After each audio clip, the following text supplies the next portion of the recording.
कहानियां ना सुनसान सड़कों, वीरान घाटियों और भुला दिए गए ठिकानों से जन्म लेती हैं। ये वो कहानियां हैं जो रात के सन्नाटे में तब शुरू होती हैं जब शहर सो रहा होता है और कोई अकेला मुसाफिर अपनी मंजिल की ओर बढ़ रहा होता है। आज हम ऐसी ही कुछ कहानियों की दुनिया में चलने वाले हैं जहां डर सिर्फ एक एहसास नहीं बल्कि एक हकीकत बन जाता है। ये शब्द बलकार नाम के एक ट्रक ड्राइवर के हैं और ये कोई कहावत नहीं है बल्कि उसकी आप बीती का एक हिस्सा है। उसकी कहानी हमें याद दिलाती है कि लंबे काले हाईवे पर इंजन की आवाज के अलावा भी बहुत कुछ होता है, कुछ ऐसा जो अनजाना है, अनचाहा है और जिसके बारे में हम कभी सोचना भी नहीं चाहते। तो इन सभी कहानियों में एक बात बिल्कुल कॉमन है, एक मेन कैरेक्टर है जो उस जगह के लिए बाहरी है और हालात उसे एक ऐसी दुनिया में धकेल देते हैं जहां असलियत और वहम के बीच की लकीर बहुत बहुत पतली हो जाती है। वो एक ऐसे अनजाने सफर पर निकलते हैं जहां उन्हें पता ही नहीं होता कि उनकी मंजिल क्या होने वाली है। जैसे कि अशोक जो बस एक नौकरी की तलाश में है, या वीरेंद्र जिसे सिर्फ अपने जमीन के कागज पूरे करने हैं, बलकार एक मेहनती ट्रक ड्राइवर और कमलेश जो बस एक दोस्त की मदद कर रहा था। ये सब बिल्कुल आम लोग हैं जिनकी साधारण जिंदगियां एक ऐसा खौफनाक मोड़ लेने वाली थी जिसके लिए वो बिल्कुल तैयार नहीं थे। इन कहानियों की एक और खास बात है, खतरा कभी बिना बताए नहीं आता।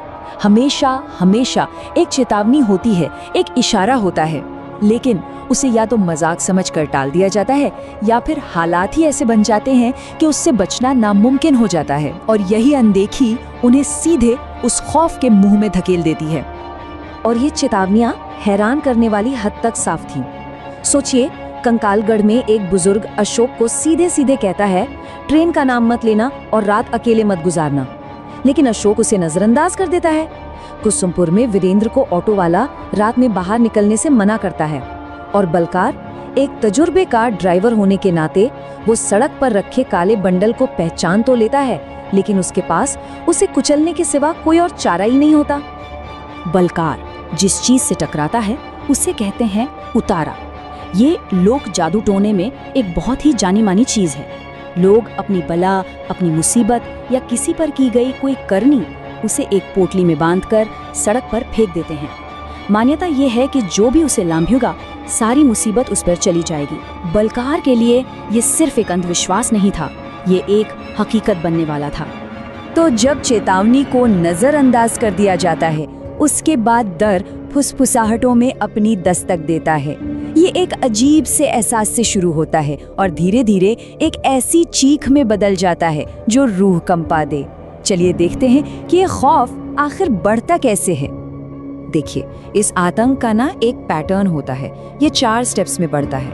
पहले एक अजीब सा एहसास होता है, जैसे बलकार के ट्रक केबिन में बर्फीली ठंड लगना जबकि एसी बंद था। फिर आती है पहली झलक, जैसे रामपुरिया स्टेशन पर सुरेश को लाल साड़ी वाली औरत दिखती है। इसके बाद होती हैं अजीब घटनाएं, जैसे अशोक को आग में लिपटी हुई एक पूरी ट्रेन दिख जाती है। और आखिर में होता है सीधा टकराव, जब कमलेश मुर्दा घर में एक लाश को उठकर बैठते हुए देखता है। बलकार की कहानी का ये पल सबसे खौफनाक है। जब तक डर सिर्फ एक एहसास था, वो उसे अपना वहम मान सकता था, लेकिन जब उसकी आंखों के सामने स्लीपर बर्थ पे पड़ा कंबल हिलता है तो डर एक ठोस हकीकत बन जाता है। उसे उसी पल पता चल जाता है कि वो अपने ट्रक में अकेला नहीं है। और अब जरा ये सीन सोचिए, कमलेश की कहानी का क्लाइमैक्स, एक मुर्दा घर, जहां मौत का सन्नाटा होना चाहिए, वहां एक लाश पहले कांपना शुरू करती है और फिर उठकर बैठ जाती है। ये प्रकृति के हर नियम के खिलाफ है। ये एक ऐसा खौफ है जो किसी भी तर्क से, किसी भी साइंस से परे है, और कमलेश इस खौफ का अकेला गवाह था। हर भूत के पीछे एक कहानी होती है, हर श्राप की एक जड़ होती है। ये आत्माएं बिना किसी वजह के नहीं भटकती। तो अब सवाल ये उठता है कि इन सब के पीछे का असली कारण क्या है। चलिए उस अतीत में चलते हैं जहां इन त्रासदियों की शुरुआत हुई थी। अशोक जिस स्टेशन पर फंसा था वो कोई आम जगह नहीं थी। उसका अतीत खून और आग से लिखा गया था। 1931 में चंद्रशेखर आजाद की मौत के बाद जब लोगों में गुस्सा था तो अंग्रेजों ने एक पूरी की पूरी पैसेंजर ट्रेन को आग लगा दी। वो जलती हुई ट्रेन कंकालगढ़ स्टेशन पर आकर रुकी और उसमें सवार लोगों की चीखें हमेशा के लिए वहीं दफन हो गईं।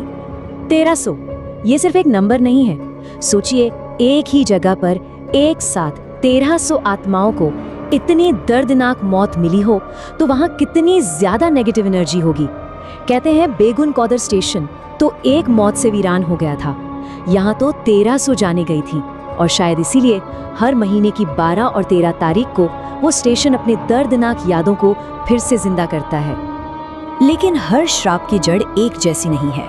कंकालगढ़ में एक ऐतिहासिक त्रासदी है तो कुसुमपुर में वीरेंद्र के दादा ने एक मंदिर तोड़वाया था, जिससे वहां की रक्षक आत्मा गुस्सा हो गई। रामपुरिया स्टेशन पर लाल साड़ी वाली औरत की हत्या हुई थी, जिसे कभी इंसाफ नहीं मिला। और बलकार का मामला, वो तो सबसे अलग है। वो किसी भूत प्रेत का नहीं बल्कि इंसानी जलन का नतीजा था। एक काला जादू जिसे उसके किसी दुश्मन ने उसकी तरक्की रोकने के लिए भेजा था। ये शब्द उस भगत के हैं जो बलकार की मदद करता है, और ये साफ साफ दिखाते हैं कि लोक कथाओं में डर हमेशा पारलौकिक नहीं होता। कभी कभी वो इंसानी भावनाओं से भी पैदा होता है, जैसे ईर्ष्या और नफरत। ये श्राप बलकार को धीरे धीरे खत्म करने के लिए भेजा गया था। पहले उसका रास्ता यानी उसका काम, फिर उसकी गाड़ी और आखिर में उससे खुद।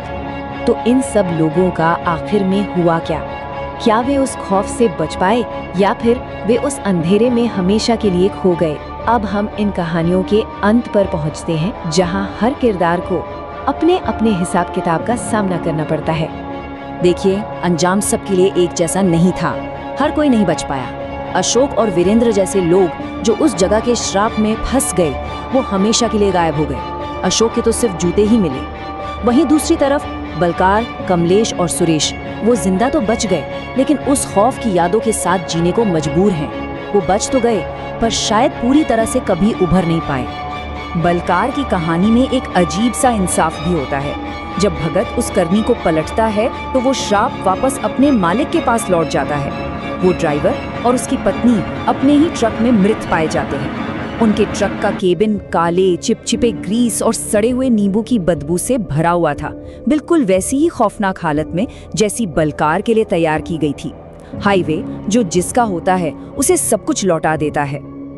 तो अंत में बस यही एक सवाल हमारे मन में रह जाता है, क्या ये लोक कथाएं सिर्फ रात में सुनाने और सुनने के लिए है, या फिर ये उन गहरे अनजाने डरों की परछाइयां हैं जो हमारी आज की मॉडर्न दुनिया में भी कहीं ना कहीं मौजूद है?